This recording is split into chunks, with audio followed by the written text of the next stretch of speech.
اور جو مال تمہاری بیویاں چھوڑ مریں اگر ان کی اولاد نہ ہو تو اس میں سے نصف تمہارا ہے، پھر اگر ان کی اولاد ہو تو ترکے میں تمہارا حصہ چوتھائی ہے، لیکن یہ تقسیم وصیت کی تعمیل کے بعد جو انہوں نے کی ہو یا قرض کے ادا ہونے کے بعد جو ان کے ذمے ہو کی جائے گی۔ اور جو مال تم مرد چھوڑ مرو اگر تمہاری اولاد نہ ہو تو تمہاری بیویوں کا اس میں چوتھا حصہ ہے، پھر اگر تمہاری اولاد ہو تو ان کا 8واں حصہ ہے۔ یہ حصے تمہاری وصیت کی تعمیل کے بعد جو تم نے کی ہو اور ادائے قرض کے بعد تقسیم کیے جائیں گے۔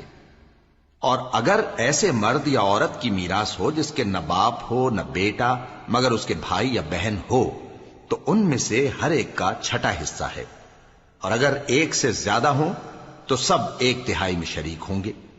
یہ حصے بھی بعد ادائے وصیت و قرض بشرطے کہ ان سے میت نے کسی کا نقصان نہ کیا ہو تقسیم کیے جائیں گے۔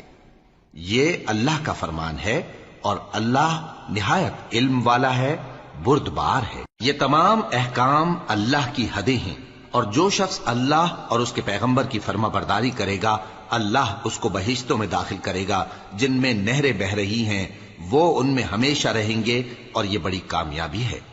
اور جو اللہ اور اس کے رسول کی نافرمانی کرے گا اور اس کی حدوں سے نکل جائے گا اس کو اللہ دوزخ میں ڈالے گا جہاں وہ ہمیشہ رہے گا، اور اس کو ذلت کا عذاب ہوگا۔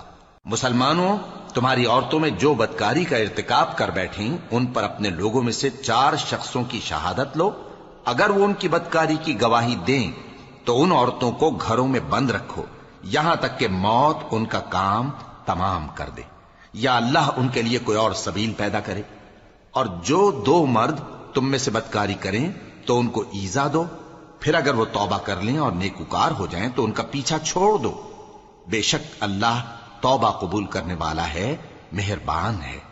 اللہ انہی لوگوں کی توبہ قبول فرماتا ہے جو نادانی سے بری حرکت کر بیٹھتے ہیں پھر جلد توبہ کر لیتی ہیں، بس ایسے لوگوں پر اللہ توجہ کرتا ہے اور وہ سب کچھ جاننے والا ہے، حکمت والا ہے۔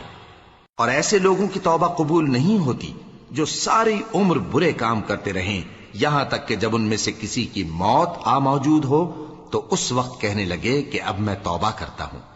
اور نہ ان کی توبہ قبول ہوتی ہے جو کفر کی حالت میں مریں۔ ایسے لوگوں کے لیے ہم نے دردناک عذاب تیار کر رکھا ہے۔ مومنوں، تم کو جائز نہیں کہ زبردستی عورتوں کے وارث بن جاؤ، اور دیکھنا اس نیت سے کہ جو کچھ تم نے ان کو دیا ہے اس میں سے کچھ لے لو، انہیں گھروں میں مت روک رکھنا۔ ہاں، اگر وہ کھلے طور پر بدکاری کی مرتکب ہوں تو اور بات ہے، اور ان کے ساتھ اچھی طرح سے رہو سہو۔ پھر اگر وہ تم کو ناپسند ہوں تو عجب نہیں کہ تم کسی چیز کو ناپسند کرو، اور اللہ اس میں بہت سی بھلائی پیدا کر دے۔ اور اگر تم ایک عورت کو چھوڑ کر دوسری عورت کرنی چاہو اور پہلی عورت کو ڈھیر سا مال دے چکے ہو تو اس میں سے کچھ مت لینا، بھلا تم بہتان لگا کر اور کھلا گناہ کر کے اپنا مال اس سے واپس لوگے؟ اور تم دیا ہوا مال کیوں کر واپس لے سکتے ہو جبکہ تم ایک دوسرے کے ساتھ صحبت کر چکے ہو اور وہ تم سے پختہ عہد بھی لے چکی ہیں؟ اور جن عورتوں سے تمہارے باپ دادا نے نکاح کیا ہو ان سے نکاح نہ کرنا مگر جاہلیت میں جو ہو چکا سو ہو چکا۔ یہ نہایت بے حیائی اور اللہ کی ناخوشی کی بات تھی اور بہت برا دستور تھا۔